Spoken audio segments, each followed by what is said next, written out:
بسم اللہ الرحمن الرحیم۔ السلام علیکم ورحمۃ اللہ وبرکاتہ۔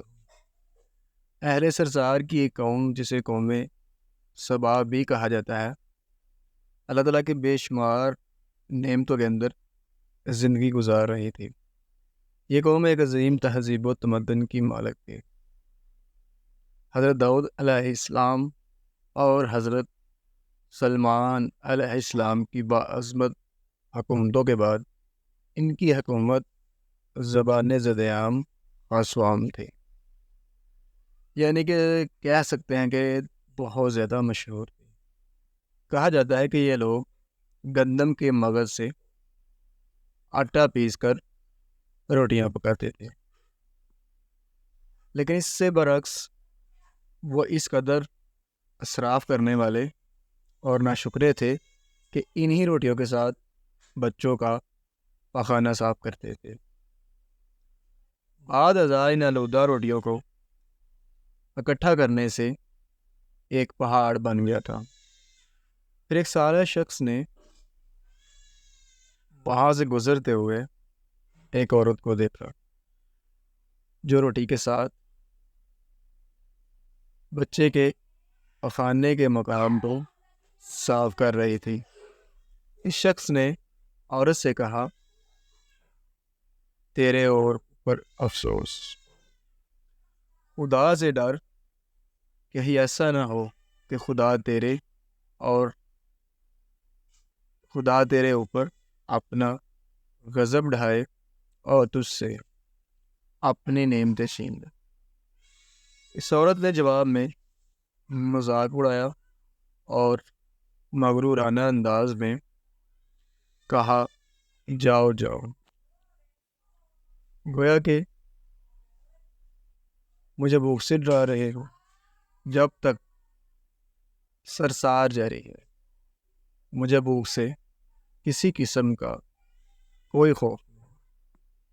کوئی زیادہ عرصہ نہیں گزرا تھا، اللہ تعالیٰ نے ان لوگوں پر اپنا غضب ڈھایا، مانی جو کہ زندگی کی بنیاد ہے ان لوگوں سے چھین لیا، یہاں تک کہ قحط نازل ہوا۔ بات یہاں تک پہنچ گئی، ان کی ذخیرہ کی ہوئی تمام غذا ختم ہو گئی۔ آخر کار وہ مجبور ہو گئے کہ انہیں آلودہ روٹیوں پر ٹوٹنا پڑا جو ان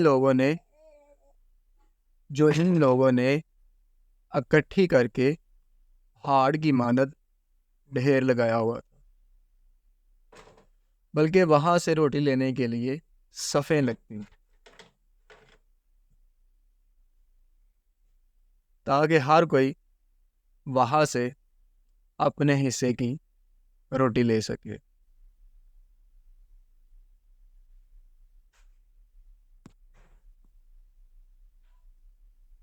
اس قوم سبا کے بارے میں ایک واقعہ بیان ہوتا ہے کہ ان لوگوں نے اپنی زراعت کو بہتر طور پر کاشت کرنے کے لیے پانی ذخیرہ کرنے کی خاطر بلک کے دو پہاڑوں کے درمیان ایک بہت بڑا بند معرب تعمیر کیا ہوا تھا۔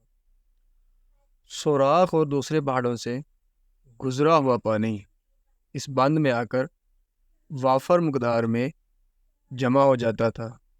قوم سبا نے اس پانی سے صحیح طور پر استفادہ کرتے ہوئے وسیع و عریض اور بہت سے خوبصورت باغات لگائے اور کھیتی باڑی کو رونق بخشی۔ ان باغات کی درختوں کی شاخیں اس قدر پھلوں سے لدی ہوئی تھیں کہ کہتے ہیں کہ اگر کوئی شخص سر پر ٹوکری رکھ کر ان کے نیچے سے گزرتا تو پھل خود بخود ٹوکری میں گرنا شروع ہو جاتے اور قلیل مدت میں ٹوکری تازہ پھلوں سے بھر جاتی۔ لیکن نعمتوں کی کثرت نے انہیں شکر کرنے کی بجائے سرمست اور غافل کر دیا تھا۔ یہاں تک کہ ان کے درمیان بہت بڑا طبقاتی نظام وجود میں آ چکا تھا۔ ان میں سے صاحب اقتدار لوگوں نے کمزوروں اور ضعیفوں کا خون چوسنا شروع کر رکھا تھا، یہاں تک کہ ان لوگوں نے خدا سے ایک احمقانہ التماس کی، جس کا ذکر سورۃ سبا کی آیت نمبر 19 میں ملتا ہے۔ انہوں نے کہا کہ خدا ہمارے سفروں کے درمیان زیادہ فاصلہ کر دے۔ انہوں نے اللہ تعالیٰ سے یہ التماس اس لیے کیا تاکہ غریبوں، بے نوا لوگوں، عمرہ اور ثروت مند ان کے ہمراہ سفر نہ کرے، اور ان کی یہ خواہش تھی کہ آبادیوں کے درمیان خشکی ہو اور فاصلہ بہت زیادہ ہو، تاکہ تہی دست اور کم آمدنی والے لوگ ان کی طرح سفر نہ کر سکیں۔ اللہ تعالیٰ نے ان مغرور پیٹ کے پجاریوں پر اپنا غضب نازل کیا۔ بعض روایتوں کے مطابق ان مغرور لوگوں کی آنکھوں سے دور صحرائی چوہوں نے مرب نامی بند کی دیواروں پر حملہ کر کے انہیں اندر سے کھوکھلا کر دیا۔ ادھر سے بارشیں زیادہ ہوئیں، جن کی وجہ سے سیلاب آ گیا اور اس بند میں پانی بہت زیادہ اکٹھا ہو گیا۔ اچانک بند کی دیواریں ٹوٹیں اور اس سے ایک بہت بڑا سیلاب آیا، جس میں تمام دیہات، آبادیاں، مال مویشی، باغات، کھیتیاں اور ان کے محل اور گھر میں پانی میں غرق ہو کر نابود ہو گئے۔ ان کے باغات اور زراعت میں سے صرف بیری کے درخت اور کچھ جھاڑیاں بچی تھیں۔ کچھ الحان پرندے وہاں سے کوچ کر گئے تھے، جبکہ الووں اور کووں نے قوم سبا کے کھنڈرات میں اپنے گھونسلے بنائے تھے۔ اس بات کا ذکر سورۃ سبا کی آیت نمبر 15 اور 16 میں ملتا ہے، اور آخر میں سورۃ سبا کی آیت نمبر 17 میں قرآن کریم میں اس واقعے کا یوں نتیجہ نکالا گیا ہے کہ یہ ہم نے ان کی ناشکری کی سزا دی ہے، اور ہم ناشکروں کے علاوہ کسی کو سزا نہیں دیتے۔